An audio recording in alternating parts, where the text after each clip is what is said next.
À travers les cartes nuages et copycat, on voit clairement qu'il existe autour de vous un climat de confusion, de tension et de jalousie. Ce sont des énergies de personnes qui cherchent volontairement le conflit, des adversaires qui peuvent apparaître dans votre sphère professionnelle, mais aussi dans votre vie personnelle. Ce sont des individus avec lesquels il y a déjà eu des incompréhensions, des disputes, voire des ruptures relationnelles. Des personnes profondément instables, chargées émotionnellement, qui portent beaucoup de blessures non guéries et qui, au lieu de faire un travail sur elles-mêmes, projettent leurs problèmes sur vous. Ces personnes vous perçoivent comme quelqu'un de lumineux, de fort, de différent, et c'est précisément cela qui déclenche chez elles un sentiment d'injustice, de comparaison et de frustration. Elles cherchent donc à vous créer des obstacles, à provoquer des situations compliquées, à vous fatiguer mentalement et émotionnellement, afin de vous faire douter de vous-même ou de freiner votre évolution. Avec la carte Copycat, on comprend que leur stratégie ne s'arrête pas au simple fait de provoquer des conflits. Elles vous observent attentivement. Elles analysent votre façon de parler, votre posture, votre parcours, vos expériences, votre manière de vous exprimer, vos valeurs, vos centres d'intérêt, votre spiritualité, et tentent de reproduire tout cela. Elles essaient littéralement d'endosser votre identité énergétique. Ce sont des personnes qui manquent de personnalité propre et qui cherchent à se construire en copiant celle des autres, particulièrement la vôtre. La carte blocage de vie divin, associée à une chance incroyable, indique que le divin est conscient de ce qui se passe autour de vous. Certaines bénédictions, certaines opportunités, certains cadeaux énergétiques sont temporairement mis en pause. Non pas parce que vous ne les méritez pas, mais parce que si elles arrivaient maintenant, ces personnes tenteraient de s'en emparer, de les détourner, ou d'en tirer profit à travers l'imitation. C'est donc une forme de protection. Le divin crée un temps d'attente stratégique afin que les choses se placent correctement et que vous puissiez recevoir ce qui vous est destiné dans de meilleures conditions. Avec la carte vénale, on voit que vous êtes destiné à connaître une forme de réussite, de reconnaissance, et possiblement des gains financiers liés à vos talents, vos compétences, votre énergie, votre message ou votre mission.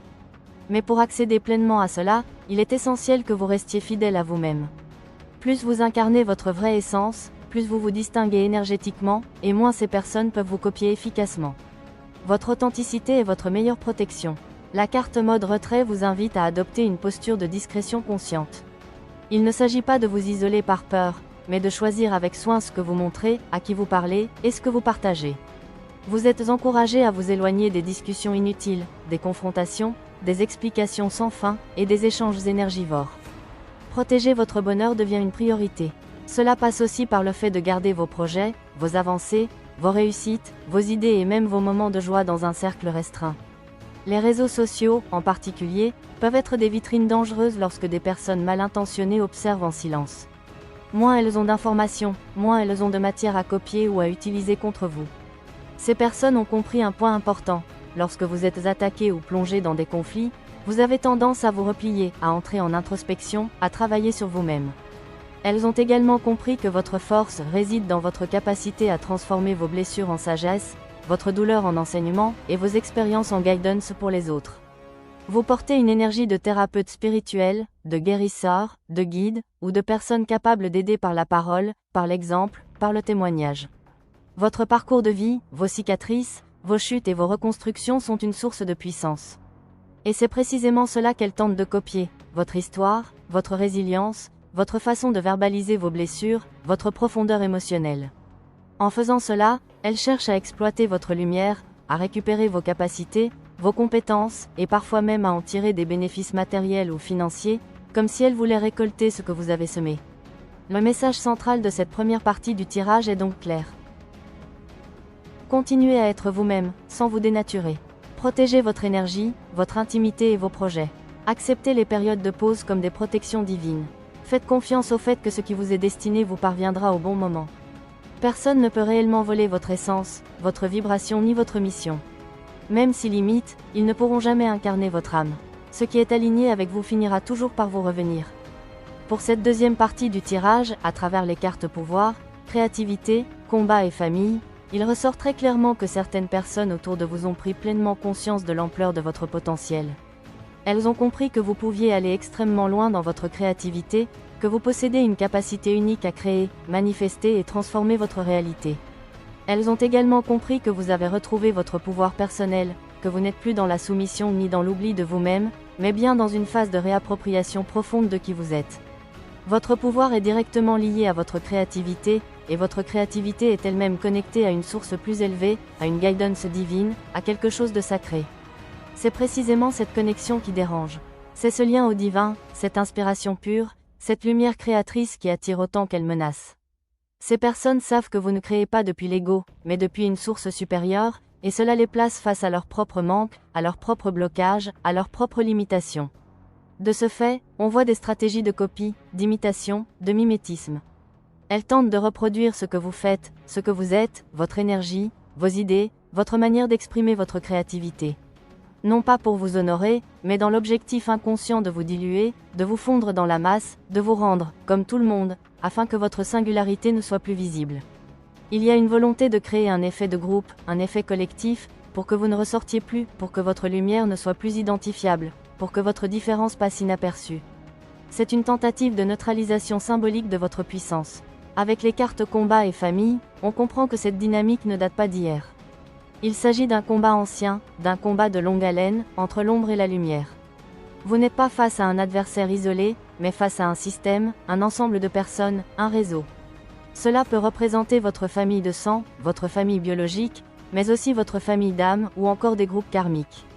Des personnes qui se reconnaissent entre elles, qui se rassemblent, qui s'organisent, et qui fonctionnent comme une famille dans leur manière d'agir. Ces groupes sont très soudés extérieurement, mais à l'intérieur même de ces cercles, il existe des rivalités, des jalousies, des luttes de pouvoir, des compétitions cachées. Ce sont des structures basées sur le contrôle, la domination et la hiérarchie. Dans votre famille de sang, il est possible que vous ayez toujours été perçu comme différent, incompris, marginalisé. Vous pouvez être vu comme le mouton noir, celui ou celle qui ne rentre pas dans le moule, qui ne suit pas les règles implicites, qui refuse les compromis toxiques. Vous êtes ici pour votre propre évolution, mais aussi pour une mission plus vaste, celle de briser des schémas transgénérationnels. Vous êtes en train de mettre fin à des cycles de souffrance, de dépendance, de manipulation, de silence, de secret, de traumatismes transmis de génération en génération. En remontant dans les lignées, il peut y avoir eu des pratiques occultes, de la sorcellerie, des pactes, des engagements énergétiques anciens. Vous pourriez être incarné précisément pour nettoyer ces mémoires, pour rompre ces contrats, pour transmuter ces héritages lourds. Vous êtes venu pour réorienter la lignée vers la lumière, pour transformer l'ombre en conscience, pour libérer ce qui était enfermé depuis très longtemps. Avec les cartes peu d'espoir, trafic, vaudou et inextricable, l'état actuel de ces personnes apparaît clairement. Elles sont dans un profond désespoir. Elles sont perdues, désorientées, sans véritable direction. On voit qu'elles ont participé à des formes de trafic énergétique, manipulation, sorcellerie, vaudou, rituels, pactes, accords occultes, échanges de services, paiements, contrats karmiques. Certaines ont cherché à obtenir du pouvoir par des voies détournées, au lieu de faire un travail intérieur sincère. Aujourd'hui, elles se retrouvent piégées dans leurs propres choix. Les pactes passés se transforment en chaînes. Les dettes karmiques s'accumulent. Les situations deviennent impossibles à dénouer. La carte inextricable montre qu'elles sont prises dans des nœuds karmiques extrêmement complexes, dont elles ne voient plus l'issue. Elles ont l'impression d'être coincées, bloquées, enfermées dans des réalités qu'elles ont elles-mêmes contribué à créer. On ressent qu'elles touchent le fond, qu'elles sont en détresse profonde, que leur vie personnelle, émotionnelle, financière, spirituelle est impactée. Il y a une stagnation totale. Plus d'élan, plus de mouvement, plus de fluidité. Les choses n'avancent plus. Pour certaines, il faudrait un véritable miracle, une intervention divine majeure, pour que la situation puisse commencer à se dénouer. Et le message central est le suivant. Tout ce qu'elles ont tenté de bloquer pour vous, tout ce qu'elles ont voulu freiner, saboter, enfermer, se retourne maintenant contre elles. Les blocages qu'elles voulaient vous imposer se manifestent dans leur propre vie. Les chaînes qu'elles voulaient vous mettre deviennent leurs propres chaînes. Les limites qu'elles voulaient créer pour vous deviennent leurs propres murs. Pendant que vous vous libérez, elles s'enferment. Pendant que vous retrouvez votre pouvoir, elles perdent le leur. Pendant que vous avancez vers la lumière, elles restent coincées dans l'ombre.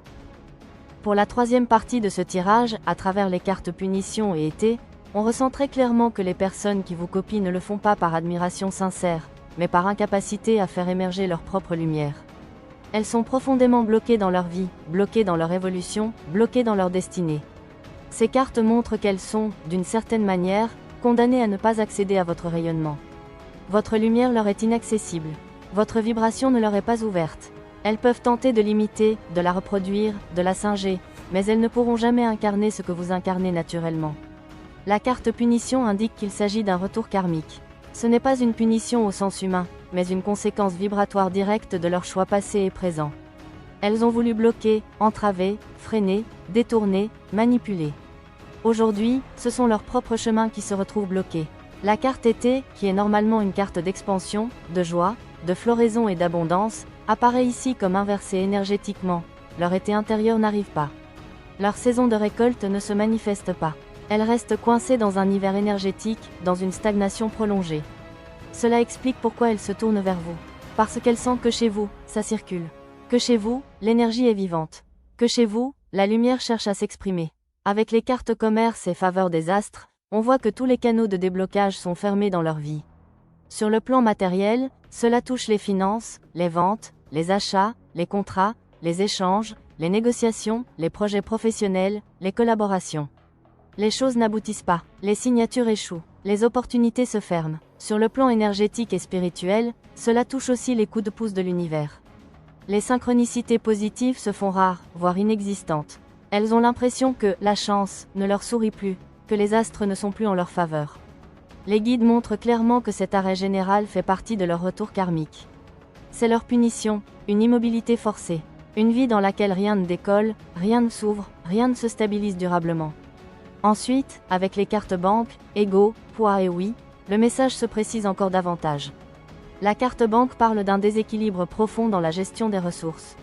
On voit des dettes karmiques lourdes, issues d'anciens abus de pouvoir, de manipulation, d'accords douteux, de tentatives de contrôle. Mais on voit aussi des dettes très concrètes, découverts bancaires, crédit à la consommation, retard de paiement, dépendance financière, pression liée à l'argent. L'argent devient une source d'angoisse constante. Avec la carte ego, on ressent une rigidité intérieure. Elles ne veulent pas reconnaître leurs erreurs.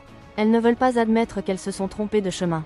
Elles s'accrochent à l'illusion que l'imitation est une solution. Elles pensent sincèrement qu'en copiant votre posture, votre énergie, votre façon de faire, vos idées, vos créations, elles pourront accéder à votre abondance. Certaines nourrissent même l'illusion qu'elles pourraient littéralement devenir vous, prendre votre place, récupérer votre destinée. Cet ego démesuré les empêche de voir une vérité simple. Votre lumière ne se vole pas, elle se mérite par un travail intérieur. On voit aussi, avec cette carte, une volonté de vous décrédibiliser. Elles peuvent chercher à vous faire passer pour instable, délirant, mythomane, fou ou folle, afin que votre parole perde de sa valeur aux yeux des autres.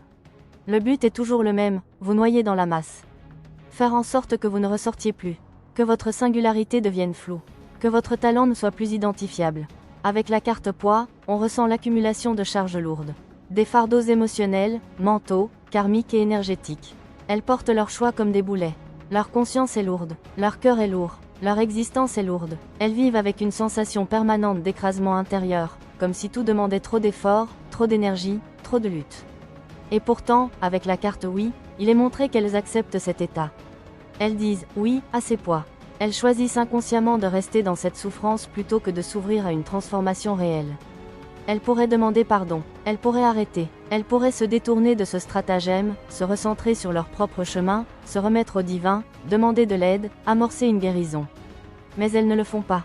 Parce que, dans leur perception, ce stratagème représente leur dernier recours. Leur dernier espoir pour aspirer votre énergie, capter votre lumière, s'alimenter de votre vibration et tenter de briller à votre place. C'est un choix de désespoir, un choix de survie énergétique. Pendant que vous continuez à avancer, à vous aligner, à vous élever, elles s'enferment dans leur propre boucle. Et plus elles s'acharnent à vous copier, plus elles renforcent les chaînes qui les maintiennent prisonnières. Pour certaines personnes, à travers les cartes banque, commerce, poids et oui, on voit qu'il y a même eu des tentatives pour accentuer vos dettes, pour créer ou aggraver des blocages financiers autour de vous. On perçoit une volonté d'alourdir des situations liées à l'argent, notamment au niveau de votre activité professionnelle, de votre entreprise ou de votre auto-entreprise pour celles et ceux qui sont à leur compte. Le but aurait été de vous mettre sous pression financière, de provoquer des déséquilibres, afin de vous pousser vers une fermeture d'entreprise, vers une cessation d'activité. L'intention derrière cela serait de vous faire entrer dans un scénario où vous cochez toutes les cases de l'échec, où vous avez l'impression que vous n'y arrivez pas, que rien ne fonctionne, et qu'en conséquence, des dettes s'installent, y compris des dettes d'ordre fiscal. On voit donc des manœuvres visant à vous faire porter des charges financières lourdes, dans l'espoir de vous décourager, de vous freiner et de vous faire abandonner votre chemin professionnel.